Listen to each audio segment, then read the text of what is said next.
we're going to plant a little kitchen garden today out on my second floor balcony. And I'm going to show you in a minute, some of the plants that I'm going to be planting in pots. I'm going to be doing some Mediterranean plants, and they like a little dry, well ventilated soil so that they don't like what people call wet feet. And that means they don't like their roots sitting in water, because along the coast of Greece and Italy and other places like that are Mediterranean, it's kind of dry, it's kind of sandy, it's a lot of ocean, and they really have to struggle, and that's what they like. So I thought I'd come out and show you that, because I've shown you the garden and I got a really great response from that. We want to go ahead and get that up to about 100 views or 200 views. That would be really, really nice. And just go ahead and turn it on and just let it play, because it just is soothing for you. You're really going to enjoy that. And I think you're going to enjoy what we're doing today. Now, my basil, and let me say to you that the reason it does that is usually they have too many plants. You can separate these plants. I'm going to cut them down to right here. See these little top nodes, little tiny top nodes? I'm going to cut these parts off to these little tiny parts and separate them and see if I can get them to come back.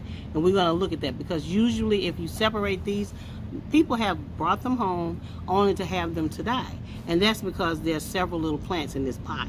It's just too many for what if once you come home and they're not feeding them every day regularly like they do in the garden center, they start letting you know, I have to have a lot of food to look like this. And they want it to look as cute as they possibly can. So I'm going to try to show you today, if I can, how we could possibly get them back, hopefully, and get them standing up, because, we're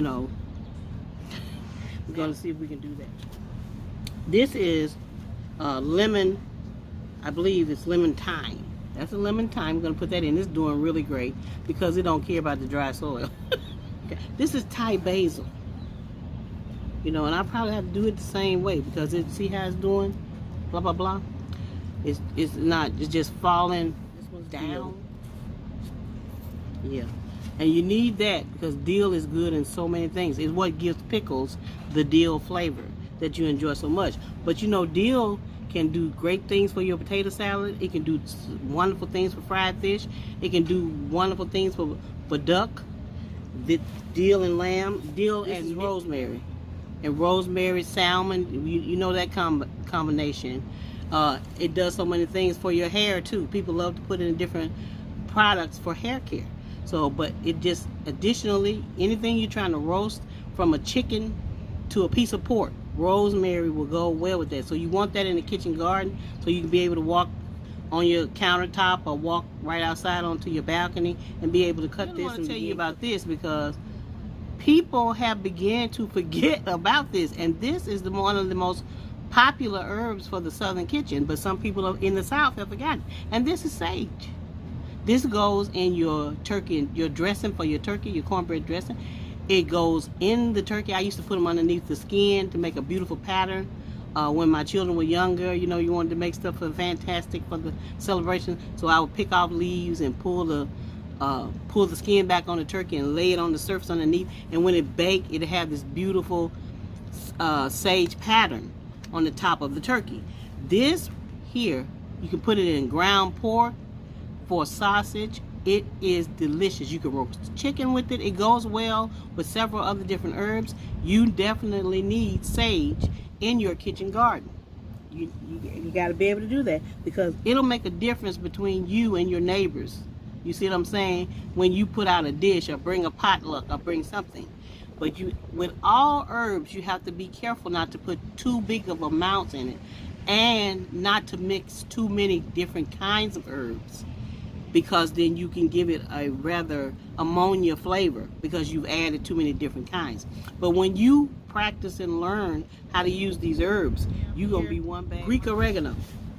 Oregano is good for mental health.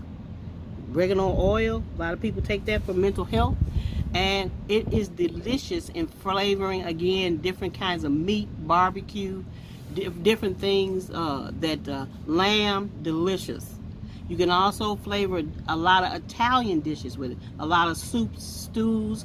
You're gonna need this. Is gonna be a go-to because eating it, especially during the winter months, you can cut it up, freeze it in a cube of ice, or you can dry it if you have one of those dehydration machines. And this helps to keep your mind calm through the winter months. These different herbs do flavor meats, they do flavor foods, but they also are a savior for mental health. Many of them are. And so you want to have that in your, I believe it's curly leaf parsley. Yeah, this is curly leaf parsley. This is wonderful and very good. I like to take the dry, this is what I this is often what I tell people. When I want my chicken to look like I put a lot of effort in it, I take dried parsley and add it to whatever my seasoning are, and people see all that green all over the chicken, they think I worked all day. So that's a little secret between you and I, and don't tell anybody, okay? Because it really doesn't take a lot to season chicken. The effort is in knowing how to fry it and how not to get the oil too high and how to keep turning it. That's what really makes chicken taste good. Okay, but you want to have this in your kitchen garden because it's really something that's going to make a difference in just what I said, making people think that, oh my gosh, I did so much work today. So I'm adding a few flowers. You often see me getting Monrovia, and she's starting to do pretty good for me. This is supposed to be an annual, and it's an African daisy. Isn't that thing gorgeous? I was stunned when I saw it. I didn't even see the name of it. I just picked it up because it looked really great. But I thought it was a violet, and you know, violets come from Africa. And so this is an African daisy, but it's a violet daisy. You see in the center there? I got this little baby from Trader Joe. Isn't she cute? I picked that up when my son took me out. It's a sun star, and she's gorgeous. And let me tell you something, she dries a bone. She might do well, okay? So don't judge me, okay? Don't judge me, okay? She is dry as a bone. I don't want to lean on my disability, but I'm disabled, and sometimes I'm not coming down the stairs, and I asked the kids to water it for me, and they did water it, but they just didn't water it enough. When things like that happen, you just have to be patient because, you know, they're doing a lot for you too, you know, so you can't get mad about what's going on, what they might miss every now and again. Now, this is what they call a proven winner. It is what's called a proven winner. Now, this is where you can go to Lowe's or maybe even some other garden centers, and you will see this, and it's telling you that proof.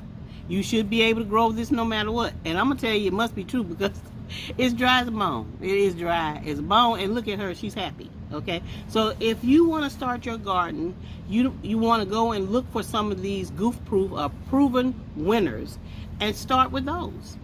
And just start a little bit at a time, a little pot at a time, and don't worry about it.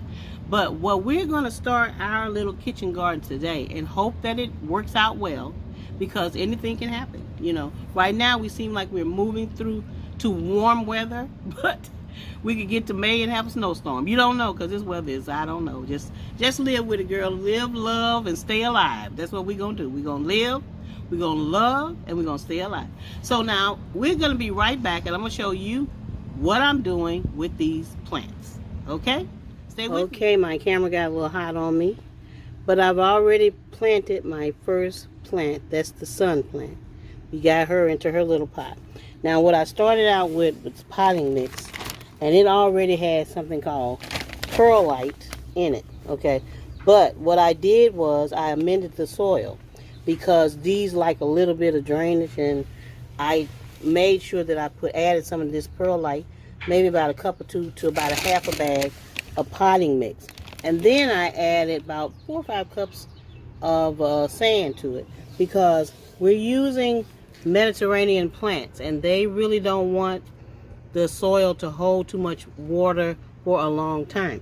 Now, when I began, I put some of these drainage rocks at the bottom because you know these pots have a hole in it, and the drainage rocks helps also to hold some water but away from the what they call the feet or the roots of the plant.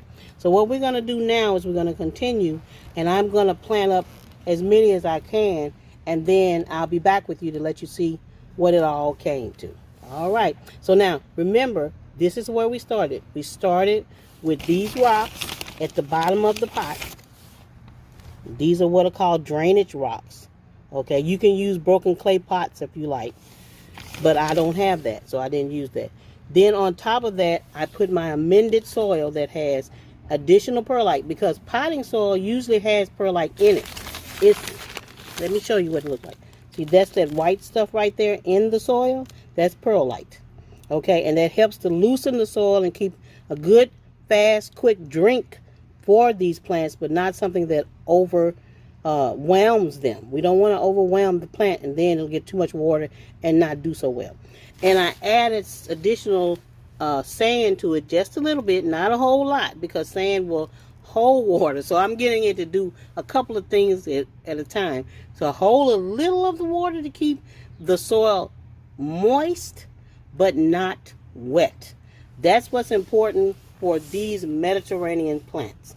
Okay, so I'm going to go on and finish planting all the plants, and I'll let you see how it came out. And hopefully everything works out. Okay, be right back. What I wanted to do is come back and show you a little something. This is what we call root bound. It's a little bit root bound. It means it's been in the pot for a minute, and you know they give it a lot of fast growing situations. You do want your plant to have a good root system, but what we're going to have to do with this one is we're going to have to loosen it up. You see, loosen it up. Just take it. Don't be scared, but don't break it. Loosen it up away from the plant and kind of get it so that it will go out into the dirt, because this is how the plant feeds itself, through the roots. And this is a little bound, so you're going to have to go in and loosen it up and then put it down inside of the pot after you've gotten a lot of the roots loosened so that they can go through the soil and feed. So that's called root bound, and what you do is gently loosen it, break it down, and once you start moving it around, it'll probably drop the soil that's in between it, and it'll be a lot easier to do. Okay, I just wanted to let you know that little tip. Okay?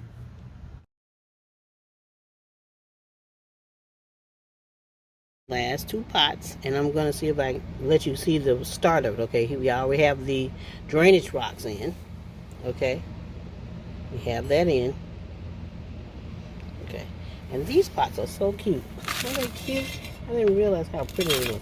Now this one is frost resistant, and I want to let you know that information, because you can see it's pretty thick, and for changing climates like in Chicago or whatever, that might be helpful, because in the middle of anywhere it might change to something that you might need something like that, a frost-free container.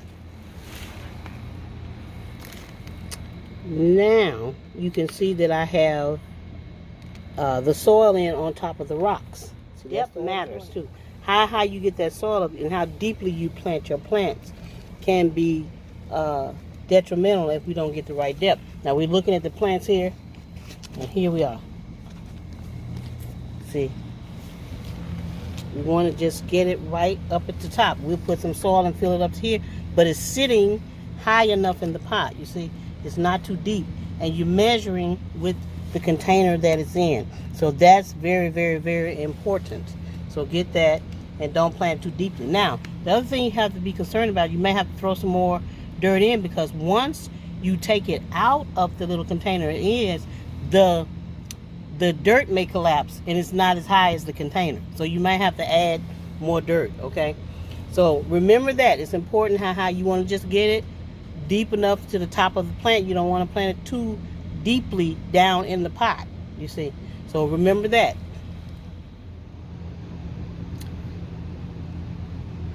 Okay, now as you can see, I took my secateurs. These are secateurs. They're a little, you go out there and you cut stuff with. I keep them clean and oil, as you can see. Now, this was the basil plant. Now you can see that right, look at over here, right there at that top right there. I took everything right up below that where it's now beginning to bud again away. And I cut away all the stems, you can see over here.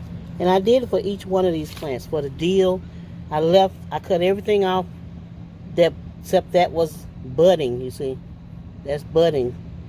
And then over here, I cut everything off except what's left. Because everything else is just going to be a drag on the plant.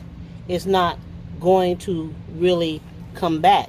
Hopefully these will come back. Sometimes in some circumstances, if you pull it out of the pot and you got a lot of little different plants, you may need to separate them too. But in this case, I'm going to leave it together and we'll see what happens. And that's what we're doing. We're trying to see what happens. Now I had to do that with this plant also. I had to cut it back to the back, okay? But the rest of these seem to be doing really well. So we're going to put them and pot them on up. But this is how when your plant falls down like that, you cut it back, leaving coming in brand new, and hopefully they will bring the plant back. You see? And that's all we got on here now is brand new little leaves on each one of these, the brand news. Go back, cut it back to the brand new, okay? Because they cost you $1 or $2. I think they cost like $3 or something. I got them. And so you'll be able, hopefully, if the Lord is blessing, and He always is, to get a different kind of plant. But you want to know if something goes wrong, you don't have time, an emergency happens, and they're sitting on the floor and you somewhere else. You see what I'm saying? How you might possibly be able to bring them back. I'm not going to say this is a guarantee, but in most instances, this works. So you want to try it, okay? So let's put these on in the pot and see what's happening. Now, remember to subscribe. Remember to hit that notification bell every time so that you'll know when I am uploading a new video. You can comment, but keep it cute, keep it sweet. That's how we do it over here. And remember to share. And don't you ever forget, and always remember, I see you. I see you. Bye-bye.